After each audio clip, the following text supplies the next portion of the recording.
Bismillahirrahmanirrahim.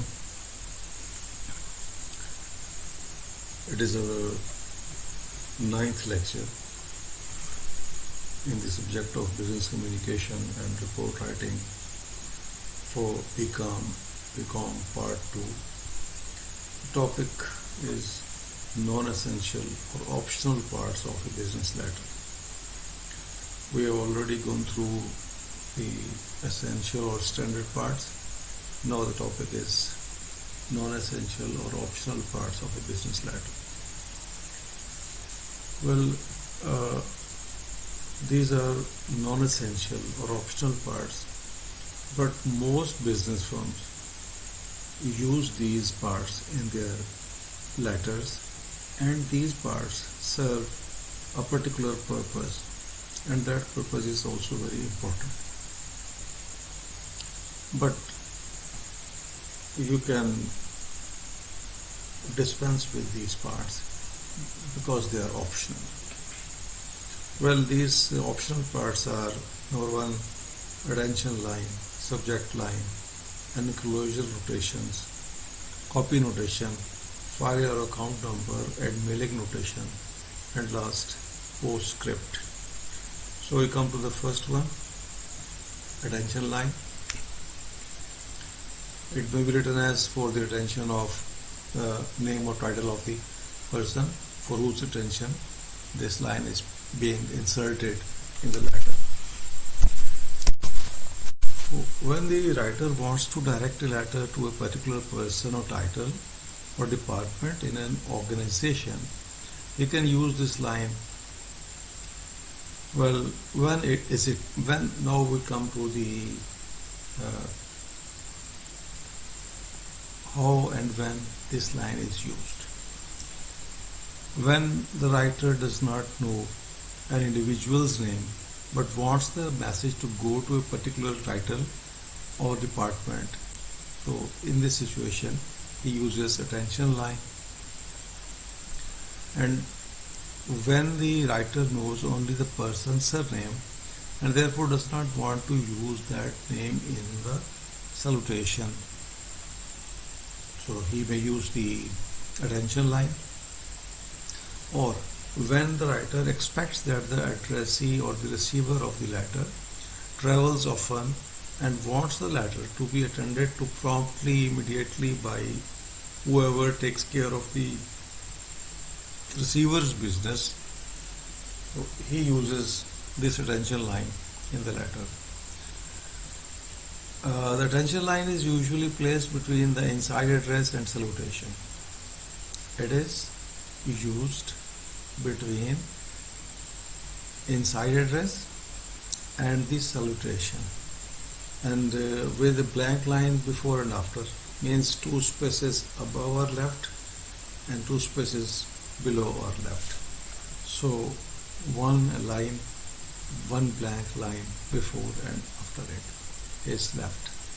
It may be made prominent with left margin, indented with the paragraphs, or centered. So attention line may be made prominent by placing it on left margin, or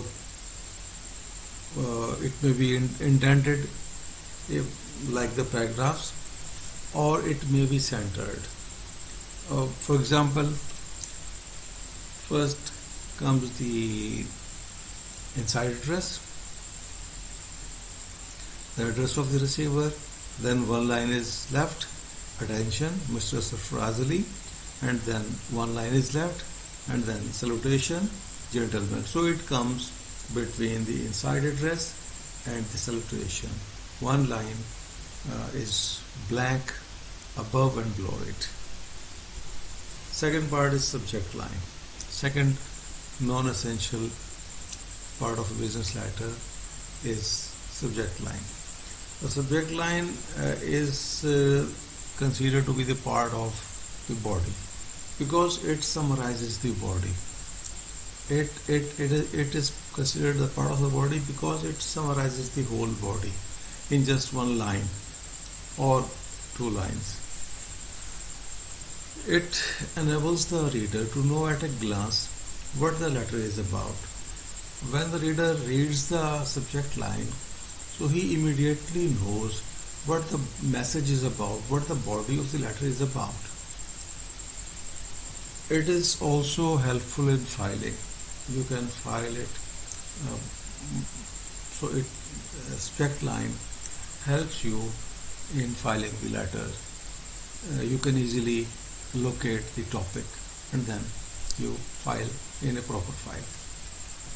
It is usually placed 2 spaces below the salutation at the left margin or centered. So subject line is placed 2 spaces below, one line below, one blank line below the salutation and one line above the body. It does not take a full stop at the end because it is not a sentence.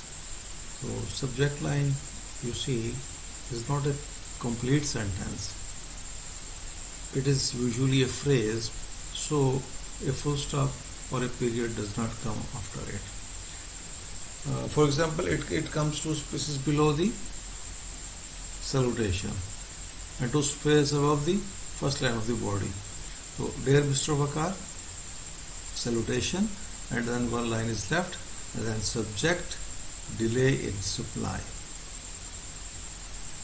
So, some people use all caps in the subject line, and they omit the, in modern correspondence, people omit the word subject and they place the subject line in all caps.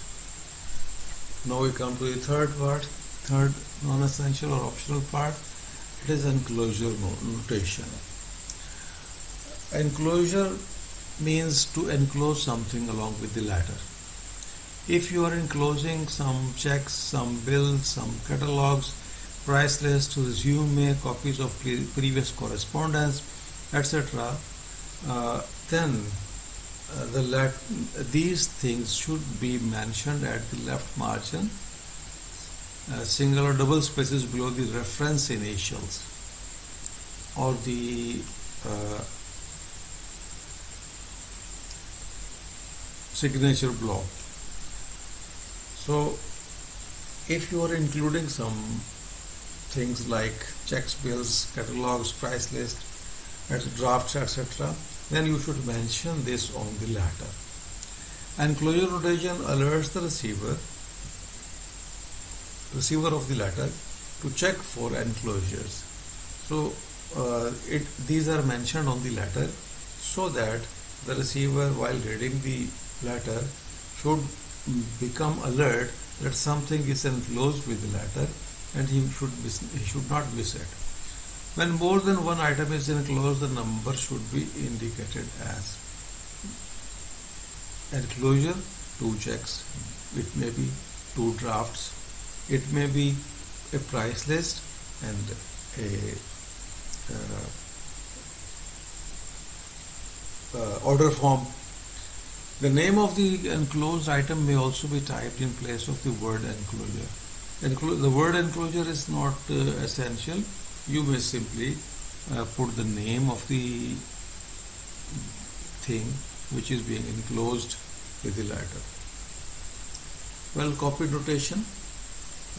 When the writer wants to send a copy of the same letter to the persons other than the addressee, the names of those persons should be typed just below the identification line or the enclosure line, whichever is the last. For example, CC Mr. Jamal Abbasi. When you, and mostly different people in the organization are linked to the same matter, so when you are sending the letter to the receiver, different other people may be concerned or linked with this the topic dealt with in the letter. So the copy of these letters are usually sent to them for their information, for their record. So the names of those persons whom the a copy of this letter is sent is also mentioned below the enclosure line. Like CC carbon copy Mr. Jamal Abbasi, or there may be different other names, and it may take 2, 3, 4 lines. If the names are many, then it will simply include all the names of the persons or the personnels whom the copy of the letter is sent.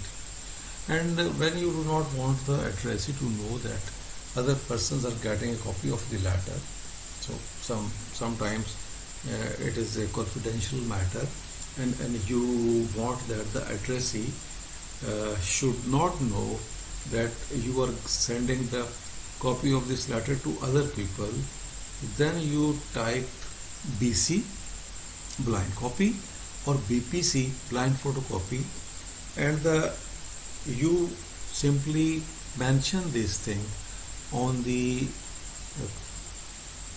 copies of those persons whom it has been sent, whom the copy is being sent. This BPC or PC will not appear on the letter that is sent to the receiver. Well, after copy notation, fifth part is file or account number and mailing notation. Well, all the letters in the firm are filed.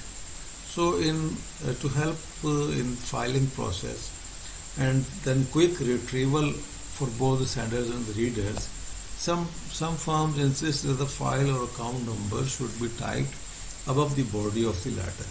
So before the body of the letter, some firms type the file numbers or account numbers so that they may easily refer to them and they may easily file them and retrieve them from the files whenever they like. Moreover, mailing notation words like special delivery, certified or registered mail may be typed 2 spaces below the date line and at least 2 spaces above the inside address. So such words like special delivery, certified or registered mail, they may appear 2 spaces below the date line and 2 spaces above the inside address. So between date line and inside address, these such mailing notation words are used. The same notation may also be placed below the last notation. Whatever the last notation, copy enclosure or copy notation, whatever it is, you may put the same notation after that notation, copy notation or enclosure notation, whatever it is. Well, last non-essential or optional part is postscript. Post, you see what is the meaning of post. Post means after. Script means writing, after writing. So it means after writing or after typing. Postscript, as the name indicates, is placed below everything else typed on the page. So postscript is written down or typed on the page after whatever is typed, whatever has already been typed on the page, it comes after that. It is typed or handwritten with or without PS or PS and colon. So these three may be the styles of writing PS postscript. So you may use any of these styles for writing postscript. And postscript may be typed or it may be handwritten. It is used to emphasize a point already in the letter or to include a brief personal message not linked to the letter. Well, postscript is usually written to emphasize some point that has already been mentioned in the letter, and sometimes it may be a brief personal message that is not included in the body of the letter, that is not related to the letter directly. So it may be some personal message. You may send some personal message in postscript to the receiver. But you see, postscript is now rarely used because modifying a letter is not a problem now because of the word processors, quick rapid word processor. So the use of PostScript has been minimized. Well, to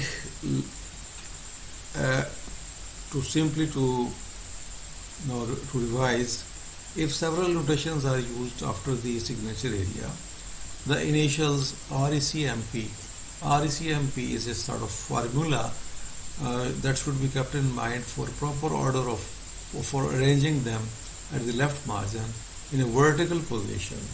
So R stands for reference initials, E stands for enclosures, C for copy notation, M for mailing notation, P for PostScript. So it is a proper order for the different optional parts on the ladder. Thank you.